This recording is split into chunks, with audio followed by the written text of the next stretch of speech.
चलिए, जय हिंद। आज हम लोग जानेंगे कि जब भारत के में अंग्रेज ईस्ट इंडिया कंपनी लेकर आए तो उन्होंने इसका गठन कैसे किया और इसका नाम क्यों पड़ा, है ना। तो और डच, हम बता चुके थे पिछले क्लास में कि डच भारत पे शासन क्यों नहीं कर पाए और भारत पे लंबे समय तक उन्होंने व्यापारी नहीं कर पाए, क्यों? क्योंकि डच जो थे भारत पर ध्यान देने के बजाय उन्होंने इंडोनेशिया पर ध्यान ज्यादा दिया। ये हम बात बता चुके थे पिछले क्लास में।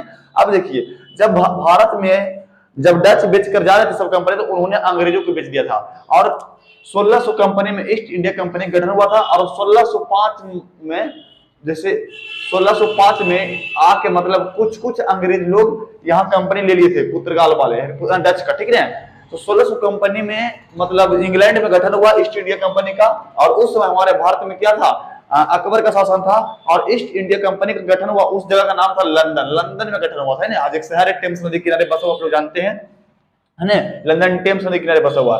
तो जब वो ईस्ट इंडिया कंपनी जब भारत आया था, वो 1608 ईस्वी में आया था, जहांगीर के समय। उस समय जहांगीर शासन कर रहे थे, मुगल शासक, मुस्लिम शासक में ना। तो स्थापित होने का इतिहास क्या है और इस मतलब जैसे देखिए हुआ क्या था एक्चुअली में। डच कंपनी थे जो मुगल पर मतलब जो मुगल टैक्स मांग रहे थे, कर मांग रहे थे, उन्होंने बोला हम इतना कर नहीं देंगे, इतना कर नहीं देंगे, ऐसा कीजिए कि आप कुछ कम लीजिए तो देंगे। तो अकबर गुस्सा गया, बोला कि नहीं, आपको देना पड़ेगा। और इधर अकबर को पता चल गया था कि अंग्रेज आने वाले हैं, अंग्रेज भी आने वाले हैं व्यापारी करने के लिए। तो उन्होंने, देखो जो बोलते हैं भारत को गुलाम बनाने में सबसे बड़ा योगदान है ना, तो वो मुस्लिमों का है, मुगलों का है। अगर मुगल अकबर नहीं चाहता तो आज भारत गुलाम नहीं होता, है ना। तो ये सब बात नहीं है कि बोलेंगे। तो उन्होंने बोला चलो ठीक है, तो गए। तो मुगल एंड कंपनी जो थी वो आई और गोलकुंडा, दोनों मतलब एक कंपनी अलग अलग थी, अलग अलग जगह है। तो जब ईस्ट इंडिया कंपनी का जो पुराना नाम है उसका नाम है the governor and company of merchant of trading into in the east. इसका मतलब हो गया, देखिए ये हमारा भारत है ना, ये हमारा भारत है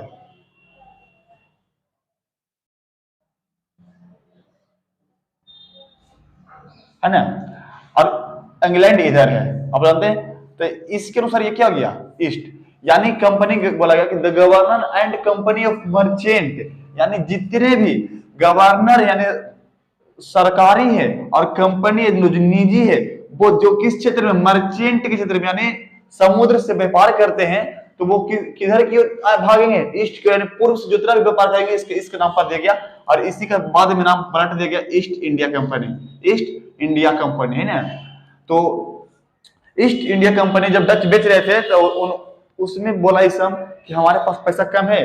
तो जो इंग्लैंड की महारानी थी यानी एलिजाबेथ फर्स्ट, उन्होंने बोली कि चलिए, तो जो ईस्ट इंडिया कंपनी थी उसमें शेयर धारक सब मेंबर थे और उसमें टोटल 24 मेंबर थे। कितना मेंबर थे?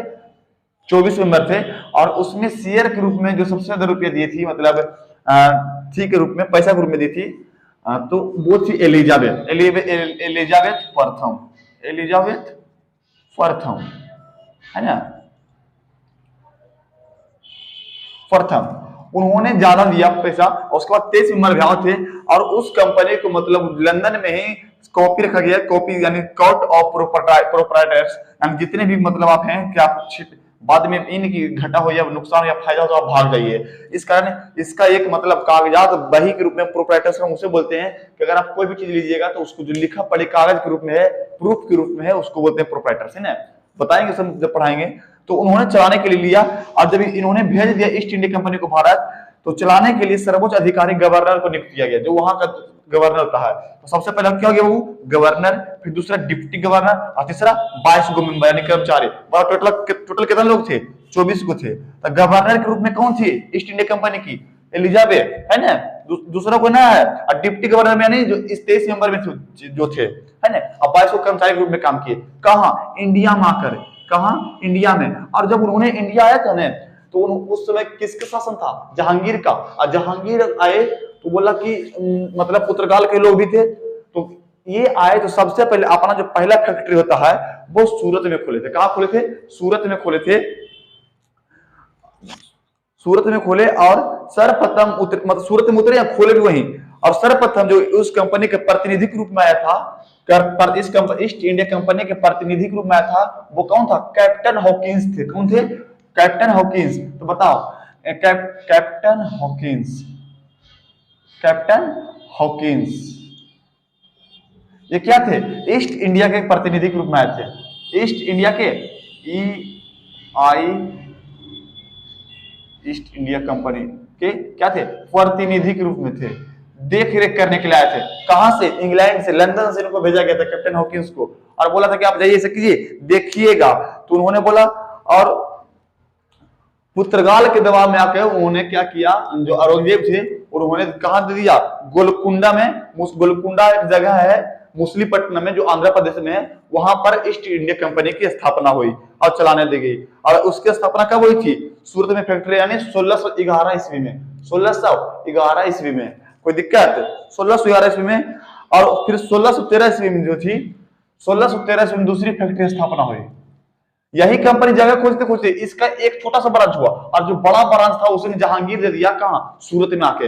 पहले यानी जो बोले तो मुसलीपट्टनम, पहला मुसलीपट्टनम और दूसरा सूरत। सूरत किस लिए फेमस है? टेक्सटाइल इंडस्ट्रीज के रूप में। सूरत किस लिए फेमस है? टेक्सटाइल इंडस्ट्रीज के रूप में। जितना भी साड़ी, लाल पेड़ हरा बनता है सब साड़ी के रूप में वही बनता है। तो अब फिर उसके बाद 1615 में जेम्स आए। जेम्स प्रथम जो शास्त्र राजदूत के रूप में सर टॉमस के आगमन पर हुआ है ना, 1615 ईस्वी में। तो इसको उतार लिए आप लोग, कोई दिक्कत? उतार लो इसको उधर।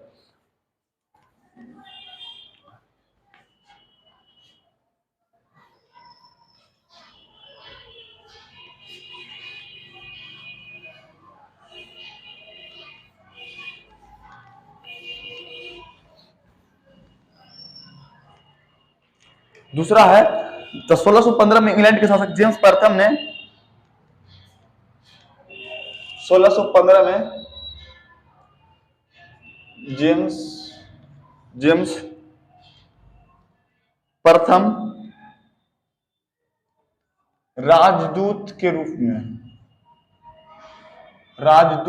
रूप में कहां है? भारत आए, है ना। सर टॉमस रो का आगमन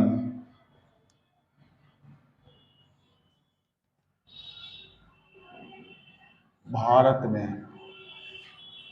में ना, जैसे ही आए तो इन्होंने क्या किया, इनके आने से, सर टॉमस रो के आने से इंग्लैंड की कंपनी जो थी ईस्ट इंडिया कंपनी, उनका जड़ मजबूत हुआ।